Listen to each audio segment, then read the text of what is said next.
Honorable Alhaji Yusuf Suleimana, I would like to start with you as the Deputy Minister of Lands and Natural Resources in Ghana. We had a very energetic and invigorating presentation from your minister this morning. And I think he really gave people a lot to think about and a lot to wonder about. So, Ghana now being Africa's largest gold producer, how are the current mining laws evolving to ensure that artisanal and small-scale mining sector is properly formalized and traceable? First of all, let me say good afternoon to everyone gathered here, and to also acknowledge the brilliant presentation by my minister, and also the very important speech that was made by the president himself. And listening to him, you would have realized that he made a very profound comment that the government is not seeing the small-scale industry or miners as enemies, but rather trying to find a way of formalizing them and bringing them on board so that we are able to maximize whatever benefit that we're supposed to get from that sector. If you look at Ghana's legal and governance regime with respect to the mining industry, it evolved from, let's say, pre-colonial era, where, as it were, the focus of mining and the influence of mining was drifted towards our colonial masters, with little participation of the indigenous people. And when we got independence, there was an effort to now bring on board local participating, but at a very minimal level. Now, today, as we speak, we have been able to bring on board so many reforms, especially when it comes to the large-scale mining sector, where today, as we speak, is mandatory for the country to have 10% stake in those large-scale mining companies. The problem has been how we are able to manage the small-scale miners. And that is where I think your question is drifting towards. Now, in Ghana, as we speak, we have two layers in the mining sector. We have the small-scale miners, and then we have large-scale miners. The small-scale miners can be put into two groups: the artisanal small-scale miners and some that are growing beyond that limit in terms of our categorization. The problem has been that we have not been able to formalize the artisanal sector to the extent that we are able to bring them on board in terms of giving them the appropriate technology, in terms of giving them the appropriate financing model, and even creating markets, and also creating a system where they are able to even add value to whatever they mine. Now, what we are proposing as a new administration is to recategorize that sector. So we have the large-scale sector, then we have the medium-scale sector, and then we now have the small-scale level. Now, at the small-scale level, we also want to see two layers. One, we used to have what we call the community mining scheme. We have realized that it comes with so many challenges.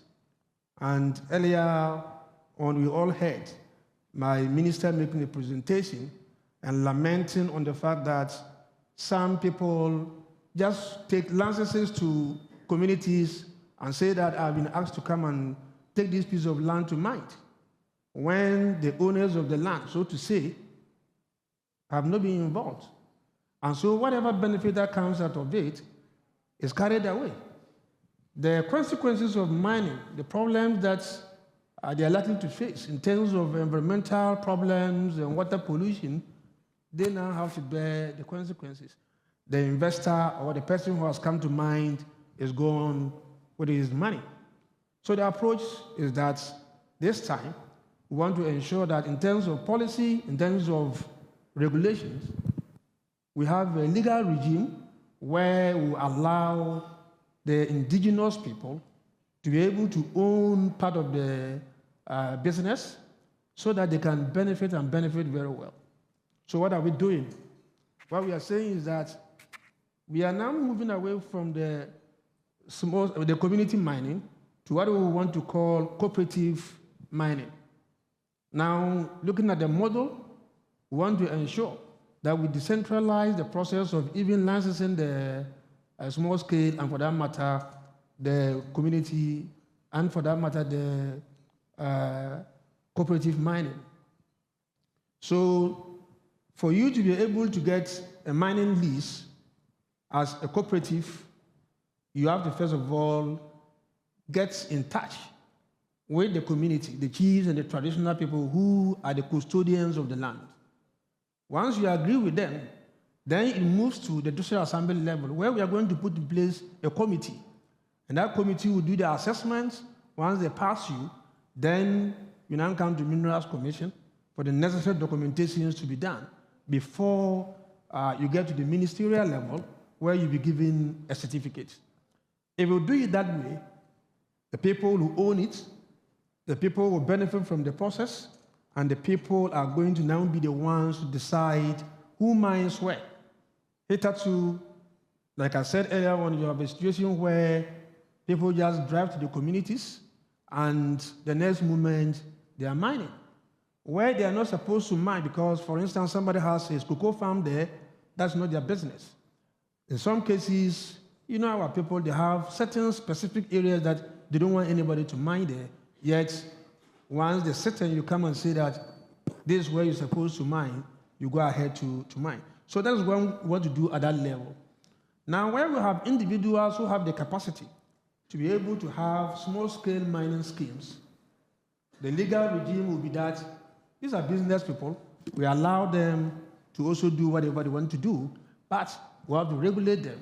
We have to ensure that there's a facility that will be given to them in terms of ensuring that they don't use mercury, that they use technology to be able to mine and mine sustainably. From this level, then we think that if they graduate, okay, from this level, then they can move to the middle level mining scheme that we want to introduce. And then from that level, you can now move to a large scale mining. The legal regime and the policy drive is that we want large scale miners to, as it were, have an incubation arrangement where they are able to come down the level, support these community and, for that matter, cooperative mining groups. They are able to support small-scale miners, whether enterprises or limited liability companies, and then they bring them along. We believe that if we do that, gradually we should be able to pick people from the downstream or the lower level and assist them to grow and then become big miners within the country, not necessarily waiting for people to come from the outside world to come and do mining here. We strongly believe that if we do it this way, a lot of our people will be empowered, a lot of our people will be employed, and standard of living in these mining communities in particular will be addressed. Another very important issue that we want to address in terms of the small-scale mining and the cooperative mining is to ensure that in signing these agreements, we create a platform where they will understand that once you mine and destroy the environment, it is your responsibility to reclaim it. So some kind of bonds will be made. These bonds were not applicable to the small-scale miners. We don't want to introduce it so that as you mine and you earn some money, you are able to put something somewhere, then you are able to use that to reclaim the devastated land. What this administration, for that matter, this country will not want to accept, which the president as well as the minister stated clearly, is that those who want to mine in our water will not be accepted to do that. Those who want to mine in our forest reserves, we will not take that. Now, in some cases, you don't blame them to a very large extent. It is because of the bureaucracy that we have introduced into our system, where if somebody wants to even get a license to mine, it takes the person years. And so the person must survive. The person is compelled now to go and do illegal mining.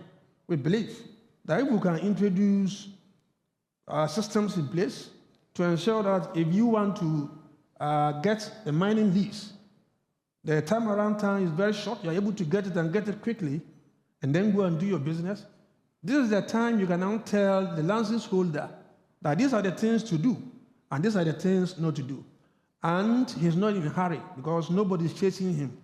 But today, because they're doing illegal mining, and they know that people are chasing them, they want to quickly do whatever they want to do, get whatever they want to get, and leave that scene. And these are the things that we try to resolve.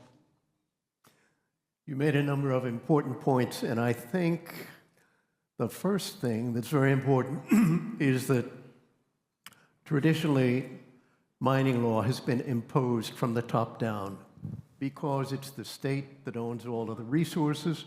So the state makes the rules, says this is how it's going to be done, and oh, we have to have some relationship with the community. But that was maybe appropriate when we're talking about bringing in foreign investment. Exactly. But here we're talking about an indigenous industry that has been around almost forever, as far as we're concerned. And people have long traditions doing this.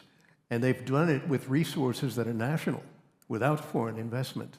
So it really requires a rethinking of how we do mining law so that the emphasis comes from the bottom, comes from the community. They're in the best position to actually exert some control over this activity because they're the ones who always face the consequences. And you made a couple of other very interesting points too, the importance of simplification, to make it easier for artisanal and small-scale mining to comply. And then I love the idea of people being able to graduate from artisanal to small-scale to large-scale mining. This is essential. I've seen it happen in other countries. Why not here? I'd like to move on to the Honorable Wilmot Payne of Liberia and ask you, sir, what role does the ASGM sector play in the mining industry in Liberia? And what mechanisms are you implementing to empower the sector to develop? Thank you. Firstly, let me just acknowledge, as others have already done since the beginning of this forum, my gratitude and the gratitude of my government for this important event, which is really a further action taken to inspire the kind of transformation we need across Africa. Liberia is not a new territory when it comes to mining. Over the years, mining accounted for nearly 39% of the country's GDP. And of course, at the time, before our crisis, before our civil war, we had iron ore as the dominant mineral commodity that was extracted and exported. Small-scale mining, just as in many parts of West Africa, was on a very limited level, and little or no attention was given to it. Currently, small-scale mining is where the sector is where hundreds of thousands of our people are concentrated, where they get their livelihood. And so the Liberian government is prioritizing that under the National Development Plan, called the Arrest Agenda for Inclusive Development. Inclusiveness is a critical factor. You cannot talk about transforming a country's economy by not involving the people on whose behalf and for whose sake you are formulating policies and regulations. So our first approach as a country is to target them and bring them on the table where intergovernmental agency, intergovernmental coordination and collaboration is key. Just as we have been learning from Ghana, is very similar to what we are doing in Liberia. So to formalize the sector, encouraging them to make the sector more productive, since it is where the bulk of our people are concentrated. And the way to do that is to make regulations easier for them, to make them to access it. So we have mining cooperatives. We encourage and support the formalization of this sector, this critical sector. We encourage them, we train them, and because it is here that the bulk of the concentration of illicit activities target. They are the target. And the communities are affected as a result of these illicit activities. Why do the communities in the remotest part of the country, why are they the target for illicit operators? Because regulation has ignored them, has been ignoring them over the years. So we formalize them. They are prevented from using excavators, just as we are learning from Ghana. They are prevented from having access to machinery, while the large-scale operators are licensed and they are allowed, they are even given longer period to operate. The small-scale sector is largely neglected. So we formalize it, and we review the mining law. The mining law, just as we have been hearing in this gathering, was not formulated taking into consideration the fact that the vast majority of our people are affected, and mining occurs outside of the cities. But the decisions were made in the cities, in the capital, by political actors who didn't show strong leadership. So currently, with strong political will, and you cannot implement policies and regulations or formulate them if there is no strong political will at the very highest level of decision making. So that demonstration encourages the people to come together. You cannot be successful in tackling illicit activities if you don't involve the communities. Because for small-scale miners, what they want is livelihood. So you need money. And for them to get money, by the time they extract minerals, they have to have somebody who is willing to buy. This is where the brokers, the dealers have been exploiting them over the years. So government is reviewing, currently we are reviewing, in fact, we have concluded review of the mining code, which is, I would say, without hesitation, obsolete. Times have changed. Even the mineral policy, we are revising that. We have a provision in the current mining code that says the country has to establish a mineral development fund. But that has not been given priority consideration over the years. So government has prioritized that, is prioritizing that to make sure that you don't, because if you don't, we have a bicameral legislature. And that makes Liberia a very unique situation. Because in order for you to come up with change proposals for your mining code, you have to make sure that you go through all the constitutional processes. So if you don't consult broadly and get that buy-in from communities, from their leaders, you are going nowhere. So for us, we have regulations that we are updating. Even right now, they're talking about revising the mineral code to the point where we move away from production, from just awarding concessions. And that's a model we use over the years.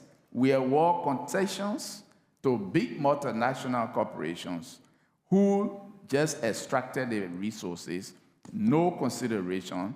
In their places, as they close down these mines and leave, or they make enough money and get to the point where they leave the country, the small communities are left abandoned. So we are changing the concession model. And to change the concession model means accounting for the local people, the small-scale miners, the sector. So Liberia, iron ore is extremely important, just as we've been hearing. It's also a critical mineral for us, but we are also into gold production, and the bulk of our diamond and gold come from the small-scale sector. And because it comes from there, what do? We need to add value to them, and by making the people who produce it to be protected. In fact, the environment, I'm hearing Ghana talking about galamsey. Illicit operators are everywhere across the region. And for Liberia, which is not a natural resource-rich country, we have the largest surviving tropical rainforest in this part of West Africa. Now, what does that mean? The areas where illicit activities take place are inaccessible. They are in the remote places. And so these illicit operators, some of them from different parts of the world, they infiltrate the communities, they carry small amounts of money to the communities, and then they manipulate them. But the people have to live. So as government, our priority is to make sure that we encourage them. We formalize the sector. We make the mining code to be people-centered and people-oriented. And there's something we call a triangle. This is how we see the mining industry from the policy perspective. Others say it's a win-win situation, but we see it as a triangle. That's how we try to explain it for our people to understand. What does that mean? A triangle has three basic components. One component is the community, where mining activities are taking place, and of course, whose members are affected, gravely affected, and live in poverty. The other, the investment that comes into the country in the sector, and the investors come to make money. And I like to stress here that investors that come to countries do not come because they love a country. They come because the country has something that they want to benefit from. And then you have government, which in turn should generate the revenue needed to be able to invest in other sectors like education, road infrastructure, in agriculture, etc. So for us, the principle is that all these elements must balance. And for the elements to balance, it means the investor should be protected. The investment should be guaranteed. And the investor should be assured and reassured continuously that his or her investment is going to reap some profit. And then the communities should feel secure that whatever activities are taking place, the resources that are being extracted from them benefit them, affect them directly.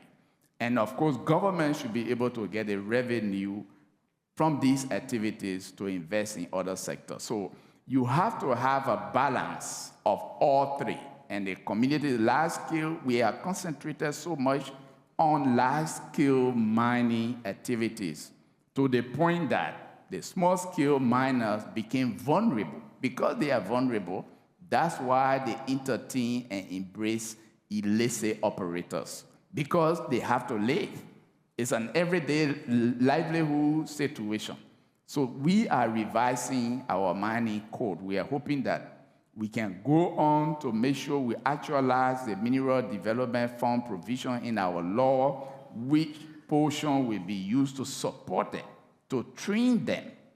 And the one point I like to make here is that when you have a country whose population, majority of whose population are young people, 65% of Liberians are young people, where will they get jobs?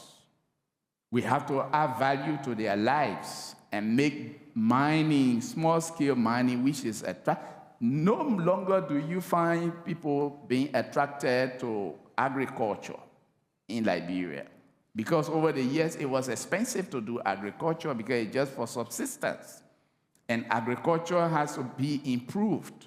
So the majority of our young people are leaving and running away and going and entertaining the illicit operations. So what do? You have to bring them back into the mainstream of the economy. And the way to do that is for government to demonstrate leadership, and that leadership is through regulatory and policy reforms, which we are embarking upon very aggressively. And I'm happy when I go to gatherings and I hear African countries waking up and talking about the need to change the sector. The people have to benefit. So I'm very excited that this gathering is giving us the opportunity to lift the conversation, not just among ourselves at the policy level, but to be able to consider that it has to be a bottom-up approach. And that's what Liberia is using. Collaboration, through cooperation, and we stress this to our partners who come to work with us, whether it's multilateral organization, NGOs. We stress this very important point to them, and they see the need, because at the end of the day, aid is not what we are interested in, but utilizing what we have effectively and managing them for the benefit of society holistically. So development is holistic. It's not partial. It's not selective. Poverty does not know any boundaries.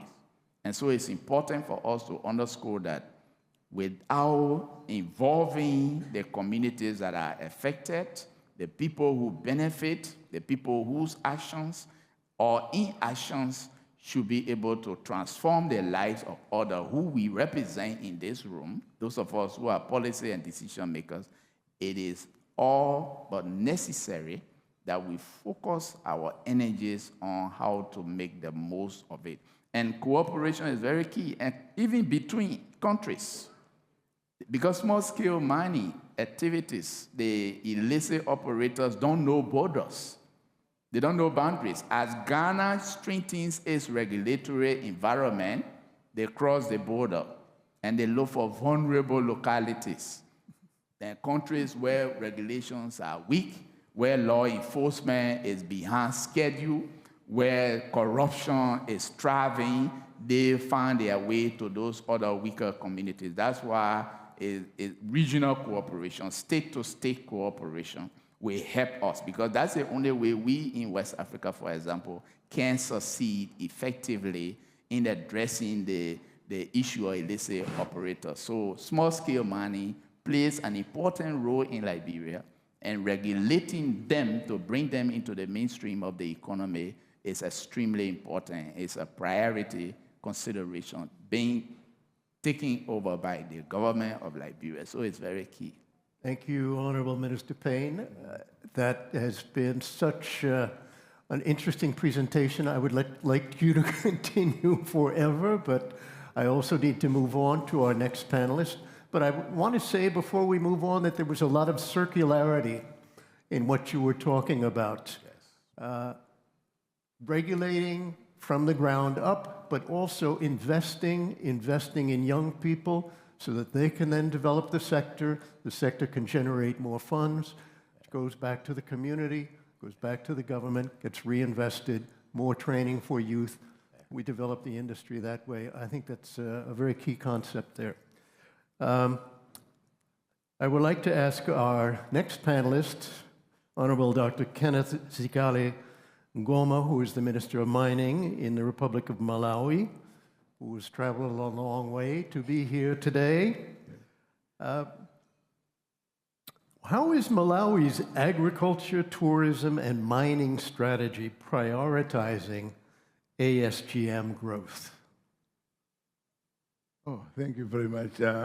First of all, allow me to thank the organizers of this, what you call Mining in Motion Forum, which I find it to be very, very important.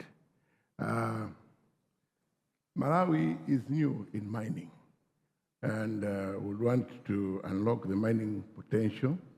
As such, the president of the country, Dr. Lazarus Chakwera, came up with the ATM strategy, which is agriculture, tourism, and mining. The strategy, the ATM strategy, looks at the SCM growth multifaceted in the manner that there's various aspects that were put in place, like the policy framework, where of late we have managed to come up with the Minerals and Mining Act 2013 and Minerals and Mining Policy 2013. All is to regulate and facilitate the SMS growth. We are also developing another policy, 2014 policy, on ASM to address specific challenges faced by the SMS operators. We have also embarked on focusing on capacity building. The government plans to enhance human and infrastructure capacity in the mining sector through training, modern technologies, and mineral laboratories. We would really want to have mineral laboratories in our country to make sure that we go the right direction with the ASM. The other aspect is on financial support. The government has taken a very, very important initiative to ensure that the ASMs are given soft loans for them to operate. As such, we had a program where it's called NIF, which we are now turning it into a bank, so that our members, those women, more especially we're targeting women and youth, to get involved in the mining sector. Right now, although we haven't discovered yet the mother stone for gold, but we have alluvial gold all over. If you may borrow what the Zimbabwe position is at the moment, you notice that 65% of Zimbabwe's economy is dwelling on the alluvial gold. Although it has some other effects, whereby, because you collect it through riverbanks and some other places, our rivers are being diverted and some other things, and creating that environmental pressure, which we are working on.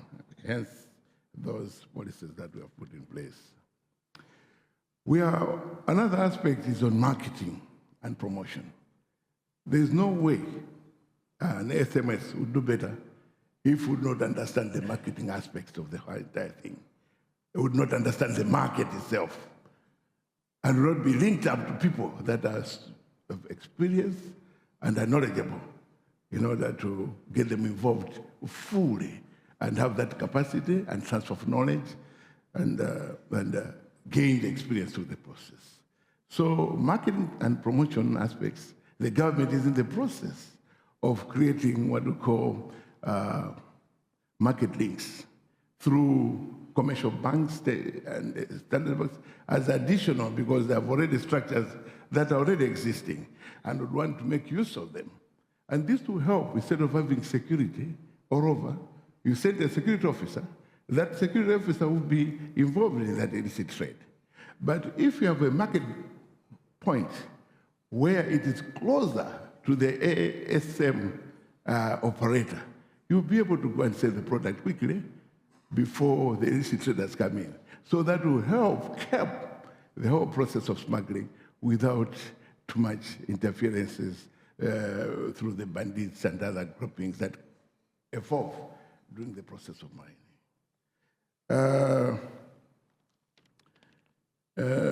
Although such scenarios being put in place, we do have some challenges and opportunities that may come with it. And the challenges that we're looking at right now are the social issues. On the social issue, Malawi government acknowledges the need to address those challenges, such as child labor, occupational health, HIV and AIDS. And also we are trying to address the gender inequality, which affects the SM operations, particularly for women and youth. We also have challenges in terms of women empowerment and youth empowerment. Hence, Malawi has a registered Women's Mining Association, MAWIMA, and the Gemstone Association of Malawi, GAM, play crucial roles in promoting women and youth in mining sector and address their specific needs. Another challenge is regulatory equipment. The government aims at creating a robust mechanism to curb smuggling, and that will help to make sure that our people process our products locally, add value locally, and then export almost finished goods. That's what we're looking at, and that's what we're targeting at, that we need to add value to whatever materials that we have other than sending raw materials. Because the earnings of raw materials just alone is too little compared to what we can get from a processed product. And we're inviting investors to come in and do the investment, to do everything, processing in the country, other than exporting raw materials. So we are looking at that very seriously to make sure that our artisans take part in the process of mining. We have the potential, which are opportunities, which are growth opportunities, because ASMS play a significant role in Malawi economic growth and poverty reduction, with opportunities over 40,000. Right now, it's 40,000 people who are active in the sector right now as I'm talking, although we are new in the process. So it's something that is very encouraging that the numbers are showing very much high interest. Mineral resources, is another opportunity. Malawi has the potential for gold and other stones, very precious stones. Others are calling them strategic, others are calling them green minerals. And such opportunity would want to open it up to even the ASMs, other than concentrating on foreign investment. Although foreign investment is very, very important to our country, because we'll be able to get knowledge, transfer of experience, transfer of marketplaces, that will help our people grow. So we want the foreign investors collaborate with our SMSs so that they grow together and create a better future for our people, that in future they should be able to handle things on their own. I thought maybe if we do that and we concentrate on protecting the alluvial gold that is abundant, and Malawi's GDP will grow with almost 20%. If at all we are able to do that honestly and monitor well and regulate properly. That's all what I can say about our country, Malawi. Thank you. In just the few minutes that we have left, I'd like to come back to you, Alhaji, and ask, could Ghana take the lead in developing a regional ASM regulatory template or legal toolkit for other African countries? Yeah, so that is a possibility. I mean, given the evolution of our legal framework and our governance structures, one will tend to believe that we have done so much, and given the fact that even this particular platform that we are discussing is an initiative of Ghana, and for that matter, the Ministry of Lands and Natural Resources working with Mining in Motion, it is highly possible that Ghana can lead that role in order to be able to develop that framework for other African countries. I think that it is obvious that in many instances we have done it. And I believe that where we are today, given the kind of leadership we have in this country, given the kind of ministers that we have, especially the Minister for Lands and Natural Resources, his experience and his commitments, I believe that it is something that we should be able to do. The most important thing for me is for us to see ourselves as the same people, one continent. We should be able to work together, and we should be able to leverage on our weaknesses and our strengths, okay? Then we are able to partner each other and partner very well. There are some countries within the continent that may have some comparative advantages that some don't have. If you're able to identify all these things and we need one or two leading the process, we should be able to fuse all these together and be able to come out with a framework, with a governance structure that can enable us get the maximum benefit that we're supposed to get from this huge mineral deposit that we are blessed with.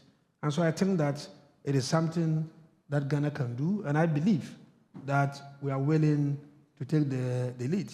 I mean, history will tell us that in many instances, many instances, our former president, Dr. Kwame Nkrumah, saw this continent as one, and he thought that if we were able to work together, that is the way we will be able to maximize whatever that we have, rather than working in isolation. And so I strongly believe that if that challenge comes up, and I believe this is the time it has come up, I want to believe that we will take up that challenge, hoping that our brothers and sisters from other countries within the continent will help us to be able to do it. That's all of our time. Thank you very much, all of you. Thank you.